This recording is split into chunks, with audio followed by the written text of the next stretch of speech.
All right, the next chapter is called Frizzled like a Fritter. Oh my gosh. All right. All the women, or rather the witches, were now sitting motionless in their chairs and staring as though hypnotized at somebody who had suddenly appeared on the platform. That somebody was another woman. The first thing I noticed about this woman was her size. She was tiny, probably no more than 4.5 feet tall. She looked quite young. I guessed about 25 or 6, and she was very pretty. She had on a rather stylish long black dress that reached to the ground, and she wore black gloves that came up to her elbows. Unlike the others, she wasn't wearing a hat. She didn't look to me like a witch at all, but she couldn't possibly not be one. Otherwise, what on earth was she doing up there on the platform? And why, for heaven's sake, were all the other witches gazing at her with such a mixture of adoration, awe, and fear? Very slowly, the young lady on the platform raised her hands to her face. I saw her gloved fingers unhooking something behind her ears, and then she caught hold of her cheeks and lifted her face clean away. The whole of that pretty face came away in her hands. It was a mask. As she took off the mask, she turned sideways and placed it carefully upon a small table nearby. And when she turned round again and faced us, I very nearly screamed out loud. That face of hers was the most frightful and frightening thing I had ever seen. Just looking at it gave me the shakes all over. It was so crumpled and wizened, so shrunken and shriveled. It looked as though it had been pickled in vinegar. It was a fearsome and ghastly sight. There was something terribly wrong with it, something foul and putrid and decayed. It seemed quite literally to be rotting away at the edges, and in the middle of the face, around the mouth and cheeks, I could see the skin all cankered and worm-eaten, as though maggots were working away in there. There are times when something is so frightful you become mesmerized by it and can't look away. I was like that now.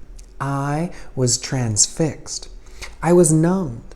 I was magnetized by the sheer horror of this woman's features. But there was more to it than that. There was a look of serpents in those eyes of hers as they flashed around the audience. I knew immediately, of course, that this was none other than the Grand High Witch herself. I also knew why she had worn a mask. She could never have moved around in public, let alone book in at a hotel with her real face. Everyone who saw her would have run away screaming. "The noise!" shouted the Grand High Witch in a voice that filled the room and bounced around the walls. "Are they chained and bolted?" "The doors are chained and bolted, your grandness," answered a voice in the audience. The brilliant snake's eyes that were set so deep in that dreadful, rotting, worm-eaten face glared unblinkingly at the witches who sat facing her. "You may remove your gloves," she shouted. Her voice, I noticed, had that same hard, metallic quality as the voice of the witch I had met under the conker tree, only it was far louder and much more harsh. It rasped, it grated, it snarled, it scraped, it shrieked, and it growled. Everyone in the room was peeling off her gloves. I was watching the hands of those in the back row. I wanted very much to see what their fingers looked like and whether my grandmother had been right. Oh, yes! I could see several of them now. I could see the brown claws curving over the tips of the fingers. They were about 2 inches long, those claws, and sharp at the ends. "You may remove your shoes," barked the Grand High Witch. I heard a sigh of relief going up from all the witches in the room as they kicked off their narrow, high-heeled shoes, and then I got a glimpse under the chairs of several pairs of stocking feet, square and completely toeless. Revolting they were, as though the toes had been sliced away from the feet with a carving knife. "You may remove your wigs," snarled the Grand High Witch. She had a peculiar way of speaking. There was some sort of a foreign accent there, something harsh and guttural, and she seemed to have trouble pronouncing the letter W. As well as that, she did something funny with the letter R. She would roll it round and round her mouth like a piece of hot pork crackling before spitting it out. "Remove your wigs and get some fresh air into your spotty scalps," she shouted. And another sigh of relief arose from the audience as all the hands went up to the heads and all the wigs with the hats still on them were lifted away. There now appeared in front of me, row upon row of bald female heads, a sea of naked scalps, every one of them red and itchy looking from being rubbed by the linings of the wigs. I simply cannot tell you how awful they were, and somehow the whole sight was made more grotesque because underneath those frightful scabby bald heads, the bodies were dressed in fashionable and rather pretty clothes. It was monstrous. It was unnatural.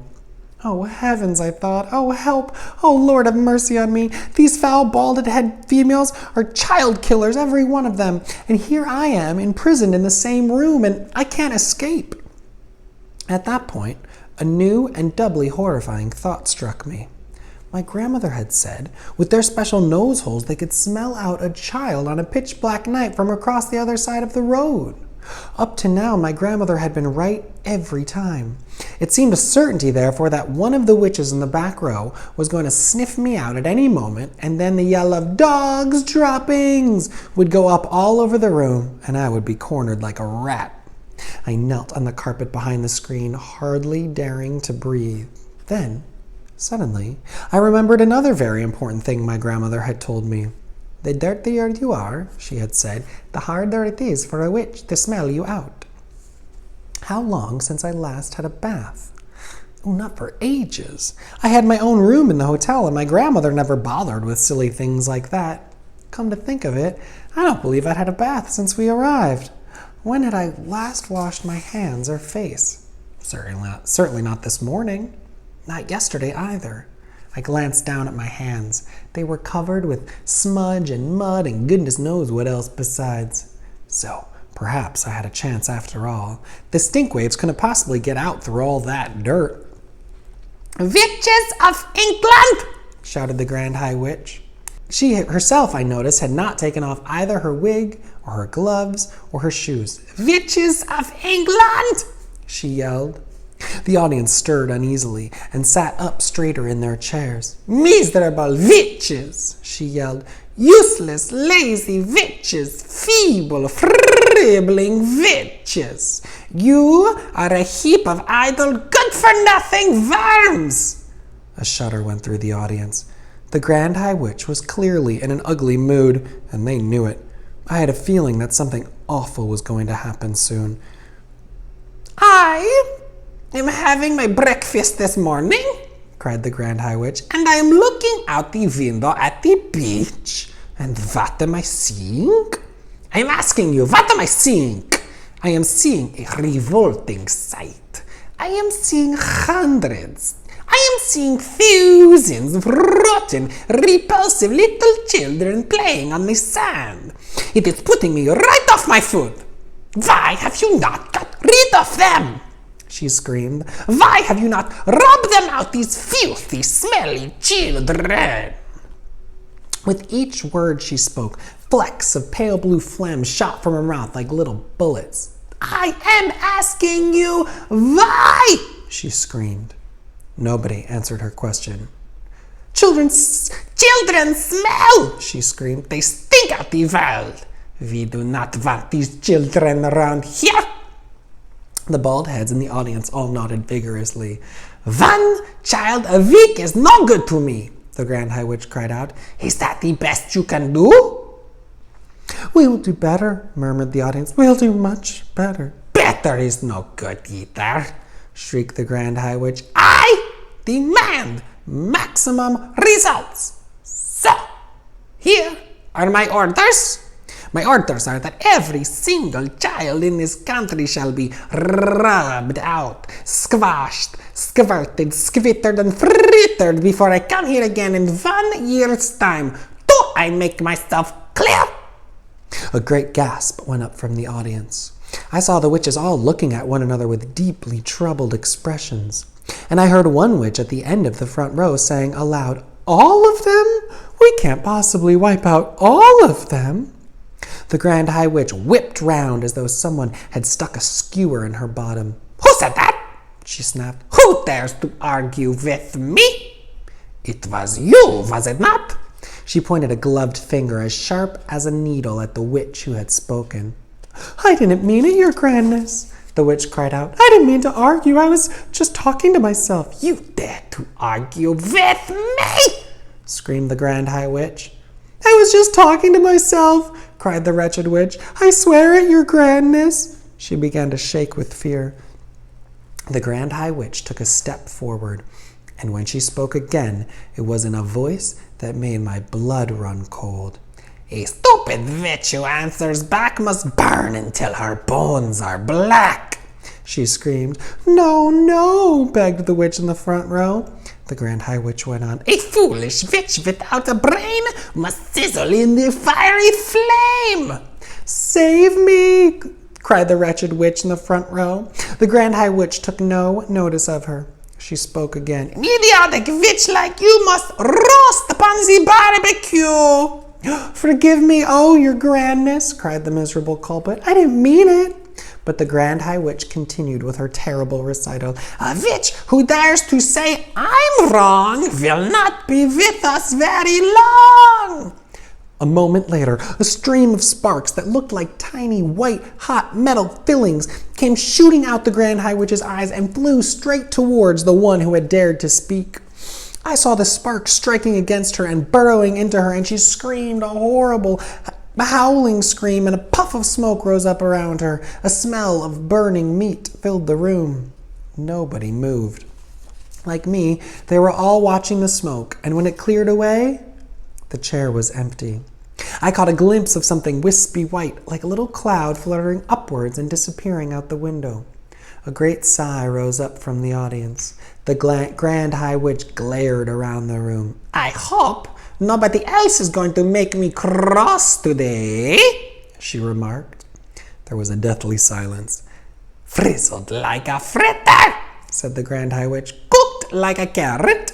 You will never see her again. Now, we can get down to business." And that's the end of the chapter. Oh my goodness, who did we meet? The Grand High Witch! Grandmama was right this whole time. So she said the Grand High Witch comes to meetings once a year, and now she's at the meeting of the witches in England, and what does she demand the witches do in 1 year's time? Yeah, she demands they get rid of all the children in England. And what did she do when one witch objected to that demand? Said, we couldn't possibly get rid of all the witches in 1 year. What happened to that witch? Yeah, the Grand High Witch fried her with sparks coming out of her eyes. Oh, goodness. And where is the boy still? He's behind that screen. Why can't the witches smell him? It's because he is covered in dirt. And remember, Grandmama told him those stink waves don't come out through the dirt. So he feels a little safer now. All right, let's keep going.